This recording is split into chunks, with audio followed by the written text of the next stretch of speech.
welcome to another episode of the Wrap Up, where Aiden Moss is bringing the energy tonight on Let's Festivus go. Let's fucking Friday, go. December 23rd. We're almost at Christmas. We almost made it. The Raptors beat the Cleveland Cavaliers 118 to 107, and just the three ball finally went in. I think that's the story of the game for the Raptors. Finally, 19 threes. That's a season high for the Raptors after all season just struggling from beyond the arc. They finally got some to fall, and it felt like it was a huge relief off their back. Aiden, yeah, what do you? 51%. 51% from three. 51% from three. You don't see that First of every day. all, we have to side note that when the Donovan Mitchell trade happened, we in the offseason were like, you know what? This is a great trade, and I'm a little bit envious that we don't have Donovan Mitchell. But the Raptors really match up well to this Donovan Mitchell-led Cleveland Cavaliers. Lo and behold, we did say that. Go find it. Find the tape. Yeah, look it up. We need our receipts. The Raptors are now 3-0 against the Cleveland Cavaliers. Is that right? Yep. I think so. And yeah. Wow. Okay. We could probably end the pod with this just being about 3-pointers, because ultimately that's what it comes down to. We shoot 50% and hit a season high of threes. They shoot 33% on 11 threes. It's like no one's going to win a lot of games with that kind of differential. But there has to be more to be celebrated. One of which is Donovan Mitchell, 4 for 16. That is the second time that OG Anunoby has completely shut down the Spider. I think he's averaging 30 points a game right now. And from the get-go, he wasn't getting anything. And so, so much of what is derived from three-point shooting is off of the creation, and they rely a lot on Garland and Mitchell to do that creating, and it wasn't happening. So, sure, there's variance here and luck and everything else. And we can talk a little bit about, I think, psychology and momentum, which you could feel in this game. Maybe because, but I think a huge part of this is that we finally were able to stop these points of attack. Yeah. I'll start serious and then get less serious. But I think like the Mitchell thing, I think that's exactly why Nick has this kind of aggressive defensive scheme against superstars. And like people might have even seen that Joel Embiid comment about like, it seems like the Raptors don't try to win. They just try to stop the best players from scoring. And I think Nurse would tell you that's how I think you win in the NBA. And it's because of nights like this where like Mitchell, they took him out of a rhythm, right? And that's like the biggest thing about going after these superstars early and making them get off the ball. So that at the end of the game, he did get it going a little bit, but it was like too little too late. Like I was saying to my family, it's a Raptors fake comeback special, That's what the Cavs did tonight. On a less serious note, is it the Spider or is it just Spider? I think it's the Spider. No, you're making that up. It's never been duh. It should be the Spider. Okay. Have you seen Avatar 2? No. Okay, I went and I saw it. Wouldn't really recommend it, but like it's cool to look at. Story is terrible, but there's a character called Spider in it. There's like this kid is named Spider, and it pissed me off because Donovan Mitchell. It's like that's my association with Spider. Kind of ruined the movie, but on a positive Spider note, the Spider-Verse is coming out with the second one. If you haven't seen the first one, it is great. 10 out of 10 movie. Anyway, great. Speaking of movies, I'm gonna watch with my family after this. Glass Onion, the sequel to Knives Out. I'm looking forward to that. Comes out tonight on Netflix. Oh, dope. Okay. Yeah. What else do I want to talk about? OG Anunoby had a sick night. 6 for 9 for threes helps. His defense was incredible. Yeah, that's a season high for him too. Threes made. 5, I think, was a season high. So I watched the Knicks game yesterday. I was behind. Obviously that was a monkey off the back for the biggest reason of the losing streak. But I really think that, and Greg Wright actually mentions it here, that like the team settled into their roles this game. And I think there's something to be said for that, right? Like when you're losing, there's contempt, there's like, resentment of like, I can do this or you aren't doing this, blah, blah, blah. I think, Pascal obviously being the alpha on this team now, and I wrote about it today that everything needs to be running through Pascal all the time. And we talked about this last podcast too about like there being a hierarchy. And I think so that's been established, but I also feel like the psychology of this team has just switched, that's a natural thing when you're young and and you see, the light at the end of the tunnel of winning. But everybody seemed bought in today. Defense was on a string again, and a lot of that had to do with energy. The ball movement was great. Obviously, assists are higher because of the shooting, but we had 25 assists, which is like pretty incredible. And yeah, so I just feel like there was a cohesion tonight that really just shone through and led us to the win. Yeah. I think there's been signs for a while now of things trending in the right direction in terms of that like mentality shift and buying into smaller roles around Siakam. And like I've talked about some of them on the show, like even Scotty Barnes taking accountability with some late game turnovers and stuff like that, dating back like a couple weeks now. So I think things are going in the right direction, and finally that New York game kind of shifted things in a significant way with like finally getting over the hump of a win. But yeah, we've talked about Siakam having more of a load on the offensive end, and these last few games has definitely been trending in that direction. And I think like when you have a player this good, you have to just go in that direction because what he did to the Knicks the other day, Cleveland clearly came in this game like, okay, we're not letting him score 50 on us. We're sending bodies his way and making him pass. And I think he had like 7 assists in the first like. 9. Oh. Yeah. But I think he had 7 in the first like quarter and a bit, and then he ended the night on 9. But early on, especially, he was really finding guys, and it helped Yeah. everyone get in a rhythm. And it's just like goes to show that when you run the game through him, I feel like things get easier because last night he was scoring. Cleveland changes the game plan to take away the scoring, and then he starts playmaking. And that's also what we saw at the beginning of the season with Pascal when he had more of the ball. So I'm definitely in agreement that I like that they're like pushing his usage up. It's also like you can see it in the sense that Amit Man was talking about this, and I wanted to write about it, but I don't have the data in front of me. But I feel like the pick and roll reps have gone up. There's been a higher volume of them. There's been a lot with Pascal as the ball handler. Freddie's a screener. Freddie's the ball handler. Pascal's a screener. Like they've Well, gone like as much as it's about usage going towards Pascal, it also means it's usage going away from Freddie and Scotty. And I think I've talked about this a hey, how's zillion it going, times. buddy? Oh, cocktail delivery. Nice. Um, and I've talked about this like a zillion times that like we need to run things through Pascal and get guys like Freddie on the weak side where he's open and can attack a moving defense, or Scotty on a cut baseline, which he did a lot of tonight, like from feeds from OG and Pascal. So I just think that not only are we putting the ball in the hands of our best player, but we're also delineating roles to the other guys in where they can succeed more than they Yeah. have been, right? Yeah, like making things easier for everyone when he has that much of the ball. I feel like it makes things easier for everyone. Like I don't think it's perfect. I'm not ready to like say that the Raptors have fixed everything because I feel like you do still see like at the end of the game, you Yeah. did see Scotty and Pascal talking a lot about that kind of on-ball distribution, right? Like it was evident that they were like Scotty wanted the ball and Pascal was like, "No, let me cook." So I think there's still some of that that you see on the court going on. So it's not perfect, but definitely, I'm happy you brought up Van Vliet because I feel like he's the most kind of guilty of not letting Pascal run the show at times where Pascal has it Yes. going. I mean, ultimately, as a point guard, that's kind of just that responsibility finds on you if the ball is not finding your best player enough. And he has a habit to dribble it out too much.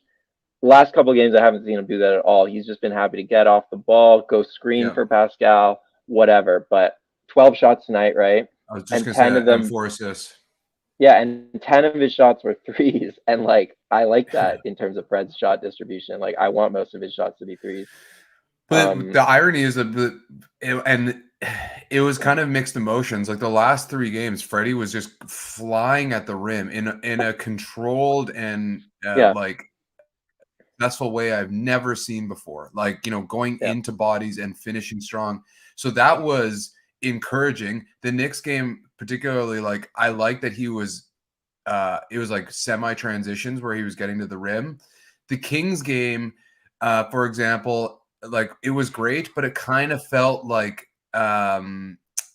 you know, bittersweet in a way because, like you're talking about, it's just like it was too much volume for Freddie. And I do think at times he does need to cook, and there's going to be times where Pascal's cold or defenses overcompensate. But 12 shots is right where he should be. 10 threes a game is totally fine by me as well, particularly if they're catch and shoot. So yeah, I think this is kind of the usage. And I wrote about this also last week about Freddie's usage. Excuse me. And at the beginning of the year, it was quite low, and his assist percentage was quite high. And then as hmm the season progressed, the usage went way up, and the assist percentage went way down. And it wasn't just because Pascal was injured; it was also it like when Pascal returned, it still maintained that. So maybe that's what part of this It is. was It's just also because, and I'm stupid for not like recognizing this, but I was talking to Samson about this at the game. Like, it's also because Fred wasn't shooting well, so they had no choice but to put the ball in his hand, right? Because he just yeah. became so useless off ball that they kind of had to force to go in that But that's direction. going away from what works, right? And so I don't So, know. yeah, no, for sure. I wanted to talk about this because I feel like we've talked about this in the past. And I've always been against the two guard Fred and Flynn lineup, like in the Yeah, past before this season, because it's always, I mean, the numbers didn't say it was good, it's and it they're was still just so not good. small. It was just so small. So I wanted to ask you, yeah, everyone seems to be in love with it now. Do you think it's just a small sample size of it working well, or like, do you think it's sustainable? I don't know. I mean, Flynn has played wonderfully. I think I talk about another guy who's kind of figured out where he fits. Again, I wrote about Flynn today. It's like he's a scorer You first know and a what? shooter second. Like he's not a spot up shooter, but he has adjusted his role to be that, where he's a his catch and shoot guy, and then he's creating when guys are flying at him, or he's creating, on the weak side, whatever. Or getting the odd, like, he got a double pick and roll in the last game and he took advantage of it. So I like it. It also allows Freddie to be off ball as well. And at this point, when everybody was shooting poorly, we just needed to have shooters out there. I don't know how long you can sustain it, but he closed out tonight's game against a lineup that had Allen and Mobley, right? And Okoro. So it's like it's not like they were playing a small Right. lineup and they still finished with him. So it seems to at times, and this is why we give Nurse a bunch of shit, is like at times you got to go to these kinds of things and see if it works. And he wasn't doing that. So also Flynn's defense has Yeah. been pretty solid, and his defensive Yeah. rebounding too. So Yeah. People go read Aiden's piece. We've already talked about three things that I I think mentioned he's it a talked lot. about. Yeah. So yeah, go to Raptors Republic. I dropped the link in the comments. Um, on that, yeah, like we definitely should have tried Flynn a little earlier in hindsight, and I think it is Trace 124 makes a good point. Like Malachi in general keeps guys in front of him. He did a good job Yes. with it on Garland. And what has Nurse been complaining about all season? It's like we're just not doing a very good job keeping guys in front. Well, you control the minutes. Like give this guy who historically has done a good job keeping guys in front a chance. And I think Malachi's always been pretty good at that on guards. So um, I think that's a big part of his success. Obviously, the three ball falling is a big part of his success, Yeah. but I still think it's pretty situational where you can go to like we've talked about this in the past too, and I think that's why we haven't brought it up. But the reason the Raptors are so good against Cleveland in part is because they can hunt mismatches against the guards, and so Cleveland is a good matchup in that regard, where you're not really worried about being too small. I think at the guard positions at least. But a team like Boston or Milwaukee, like I just don't see the Raptors getting away with those really small guard lineups very often. Yeah, it remains to be seen. I think it's worth trying if the offense is like really optimal with Flynn out there. But the point is that you have reserves, you have specialized guys in the rotation that you put out against different teams in different scenarios. And that was kind of what bugs me about Nurse is he doesn't really seem to do that. There doesn't seem to be any rhyme or reason to who he plays and when in what situation. And, like we were seeing him, doubling superstars and it was just like destroying our defense. It's like maybe adjust to the situation. I think rotationally he needs to start doing that as well. Boucher didn't play tonight. And I don't know if that was just coach's decision, if there's something going Oh, on. what? I did DNP, not take baby. that in. Yeah. See, that Um, surprises me. it surprised me too. And so, but I think that's what I want. Like I want Nurse to make stronger decisions, go with guys who are hot, and adjust the rotations against who you're playing or depending on who you're playing against. Yeah, but do you think that is a good call, like benching Boucher? No. Do you think that was I don't warranted? I don't like pulling guys just randomly. Like Flynn's a great example. Yeah, It's like we would pull him so fast. It's like let the guy breathe a little bit. But I think every guy reacts differently, and Boucher just might be one of those guys that might just fire him up, like the way Gary took it. that's true. That's true. 'Cause like I have been like noticing the last few games, he hasn't been hitting his shots, and other than offensive rebounding, he's been pretty detrimental on the offensive end. But I figure you just keep playing the guy because he has a track record of at least nailing like 35%, like an average number of threes. Yep. 33%. I feel like he can get back up there at least, and he does. He's a good cutter. Like he does some things offensively that I just feel like you play through him because the defense has been so good, like, and the rebounding has been so good, and the hustle. I feel like that he just the speed and hustle he injects into the game has been so good that I'm surprised he got benched, just for not hitting shots. But Yeah. yeah, we'll see I how mean, he takes it. my bone to pick with Boucher is that he takes too many threes, but he does so many good things that you kind of live with it. But if he's really cold, I don't know. I am surprised by it. Yeah. All right. Before we go Um, further, you want to do the ad read? yeah. You want to put it up? Yeah. Manscaped. We're doing our There ad it is. read for Manscaped. Uh, for those of you who've not gotten your holiday gifts, there is still time to go out there and order this. For those of you who don't know what Manscaped is, they offer products that so you can take care of your pubic region. Is that the best way to describe it? I would be curious what their mission It's not the statement is. best way, but it's a way. It is a way. Go ahead. They've sent us the product. We've been able to test it out. It's actually wonderful. I've never thought of deodorizing Yeah. my ball sack before, but it's great. So, for a friend, for a family member, go to manscaped.com, put in the promo code wrap up, and you get 20% off, and we'll get a little bit of cash on the side, and everybody will be happy. So, yeah, manscaped.com. Yeah, you could get The this little lawnmower. Have you shaver, used the electric shaver lawnmower? for like yeah, it was great. For like, I don't know, $80 after tax. Great holiday gift. All right. Thanks for doing that. What else do we want to talk about from the game, or do we just? I feel like that's pretty good for the game, but I mean, season as a whole. Are you buying this?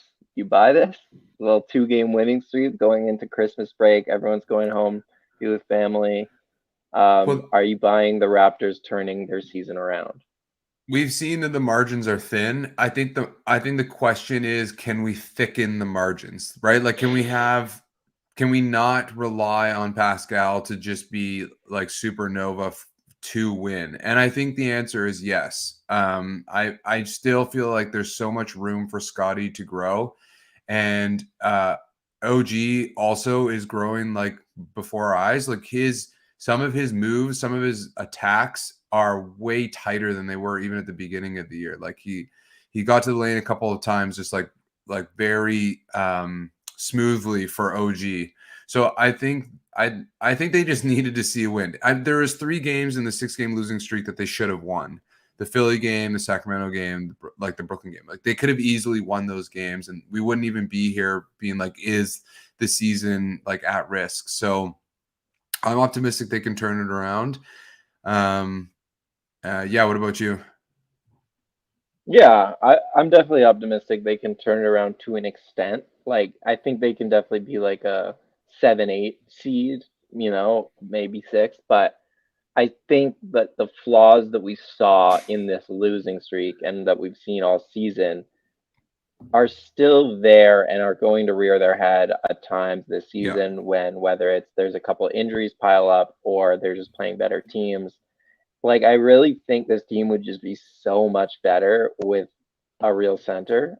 And that's like my biggest takeaway from the opening of the season.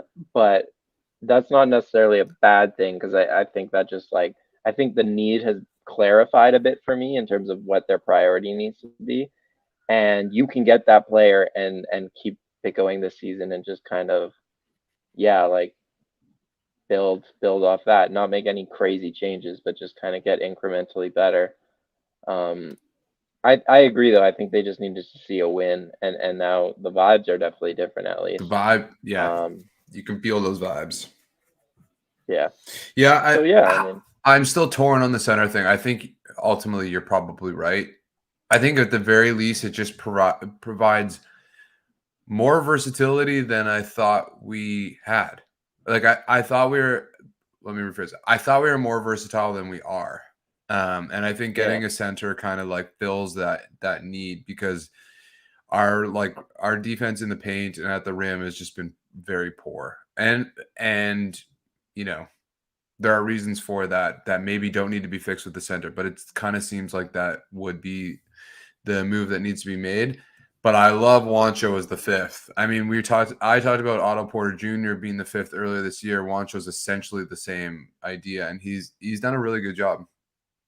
yeah. He hasn't even been hitting his threes that well, but he's done a really good job just as a connector. He gets off the ball so quick, which is why I kind of like not having Gary in that starting lineup. Like there was just too many Love it. mouths to feed, and he's not a mouth you have to feed. Like he's just Yeah, willing to do the role player stuff, yeah, which has been nice. But yeah, like that's also the thing is like you always knew the shooting was going to come around. You didn't know when, you didn't know if it was going to be too late, but you knew Fred was going to shoot better, Gary was going to shoot better, OG, and now all these things are starting to happen, and that's kind of also a big reason I've been on the center thing because it's like the shooting and the guard play. Some of that can be kind of like what's the word? Just like come out of this roster if you use it in different ways, or if guys get hot shooting because we've seen it in the past. But the rim protection, there's just no one who does that other than maybe Precious, but he's still kind of underdeveloped as like a yeah. starting center. So yeah, Yeah, I the mean I'm Precious injury excited, has man. really. What's It's that? hurt, yeah. No, it's hurt, but also he wasn't. It's not like he was playing very well before the injury, so you No, he can't just wasn't. assume that he's going to come back and be like this guy you can inject into the starting lineup and bam, you have a rim protector, right? So No, but I that's do that's think the that thing, he is why they've been reticent to do anything, and right? so like That's fair. Yep. they are kind of at this like this flashpoint of like even when Precious does come back, he's not going to be healthy right away. He was playing poor before, so you have to assume it's going to take him a while to be able to ramp up. Um, like what do what do you do? I don't know. That's a tough question. Yeah, you with like it is a tough question because you don't want to give up a lot of assets to get a center, and then a year from now, by this time next season, Precious is playing 30 minutes at the center a game, and you Right. spent a first round pick. For sure, you have to be careful about that stuff. But I feel like you kind of deal that with that when you get to it, and like you obviously don't spend crazy assets, but if you get a guy who is on a fair deal, you can cross that bridge when you come to it because it's not guaranteed to happen. Yeah. Anyways, 25 minutes. I really feel like that's good. We're both doing things with our lives. Yeah. I gotta watch Glass Onion. I'm sure our viewers are spending time with their families as well. So, are you ready to get out of here? Yeah. Happy solstice, everybody. Happy Hanukkah, everybody. Happy Tibbs Eve for the Newfoundlanders. And Merry Christmas to those who do that. Have a good holiday. Oren, what's it? Do you do Christmas or you No, no? I do Hanukkah. We lit the candles tonight, just had Nice. some dinner, Do you have a and tradition on Hanukkah that you do? no, we played Catan today though. It was a crazy game. I won. I had 10, and I think everyone else had 9 by the end Oh, I of the love game. those. Love those It was barn a great burners. game. All right, Yeah, man. Well, so enjoy we your watch break. movies. That's our tradition. Yeah. Yeah. Yeah. Real quick, Can-Am Tax, man, we're gonna give it to Oh Scotty yeah. Barnes. He Yeah. really showed up tonight. We didn't even talk about him, so shout No, out we to Scotty didn't. because he shows up against Cleveland. I don't know if it's a Mobley thing, but he shows up always. So Can-Am Taxman He goes to Scotty Barnes. Visit canamtax.com at the top of your screen. You can call the number, and they're a great resource to get your taxes done this year. Yeah, I loved Scotty's physicality tonight. He was like patient, and he kind of found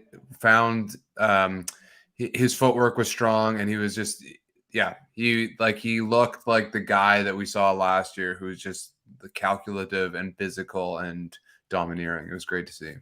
calculative. All right, thanks so much. Like, comment, subscribe. Good night.